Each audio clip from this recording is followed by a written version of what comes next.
The current conflict between Israel and Gaza, causing global uncertainty, unexpectedly traces its origins back to two individuals, Naftali Bennett and Yair Lapid. While the world points fingers at Israel and Hamas, it was the decisions made by these two figures that have put Israel in such a situation. How? Let's explain. Hello and welcome, I'm your host Piyush. Let's begin with the video report. In the ongoing conflict between Israel and Gaza, Israel has officially declared war on Gaza with the intention of dismantling the Hamas Authority. This decision was made in direct response to a brutal terrorist attack initiated by Hamas on October 7th. The toll from this conflict is devastating, with at least 1,400 lives lost in Israel and nearly 2,700 casualties in Gaza. International leaders, including the presidents of Russia and Syria, have called for an immediate cessation of hostilities.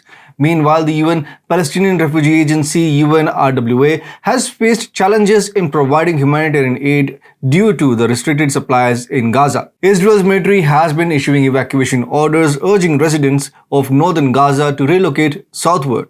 However, these directives have faced criticism from numerous humanitarian agencies. The conflict's impact is profound, with an official death toll surpassing 3,000 people. Hamas Authority emphasizes the heavy toll it is enduring due to Israeli attacks. Yet Israel continues its military operations without relenting. The situation remains grim, with both sides entrenched in the conflict, causing immense human suffering and loss. There is no doubt in the fact that the war between Israel and Gaza indeed began with an attack initiated by Gaza. However, what often goes unmentioned is the involvement of several Palestinians within Israel. Hamas terrorists, while in Israel, abducted women and children from their homes, leading to a tense situation. How did they get into people's homes, and how come there were mass support rallies in support of Gaza within Israel? These are some questions that need to be raised. Disturbing visuals from Israeli mosques showed calls for Muslims in Israel to unite in support of Gaza. These videos gained widespread attention on social media platforms. Interestingly, a significant population growth occurred among Palestinians in Israel from 2020 to 2023. The 2022 census reported 1.7 million Palestinians in Israel, a notable increase compared to the previous years.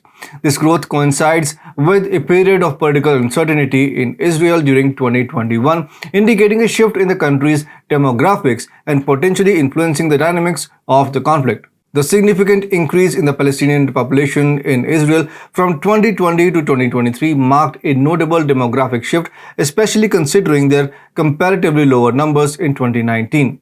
During this time, Israel held elections to elect 120 members of the Knesset after the dissolution of parliament. Benjamin Netanyahu, the former prime minister, lost the elections, and opposition leader Yair Lapid emerged as winner. However, lacking a majority, Lapid formed a coalition government with the Ram Party, known for its pro-Arabic and pro-Muslim stance. This historic collaboration marked the first time an independent Arab party joined the Israeli government in over 50 years. On June 2, 2021, Mansour Abbas of the Ram Party signed a coalition agreement alongside Yair Lapid and Naftali Bennett.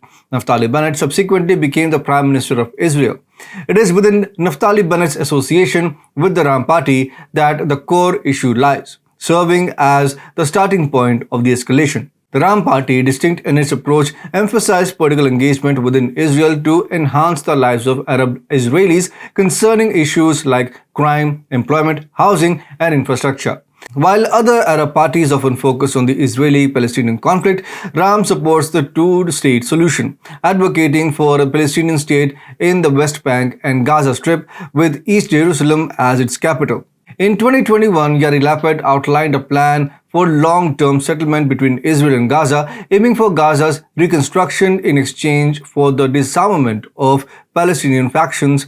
Bennet and Lapid, influenced by Ram's stance, pledged to repair relations with Palestine and Gaza. Subsequently, approximately 17,000 Palestinians entered Israel under new permits issued during Bennet and Lapid's administration. Surprisingly, these individuals, now in Israel, either welcomed or assisted Hamas upon its entry. Critically, questions arise regarding Israel's former government's lack of scrutiny on these individuals and their decision to permit Palestinians, traditionally viewed as adversaries, to enter Israel initially. Lapid and Bennet, in their pursuit to improve Gaza, overlooked the lurking threat.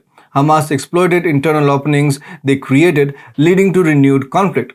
They bear responsibility for this chaos, their decision to facilitate the war, making them accountable for the situation's escalation. Instead of playing the savior for struggling Gaza, Lapid and Bennet should have taken a page from India's playbook with Pakistan, maintaining a safe distance. After all, an enemy remains an enemy, and extending a helping hand often backfires.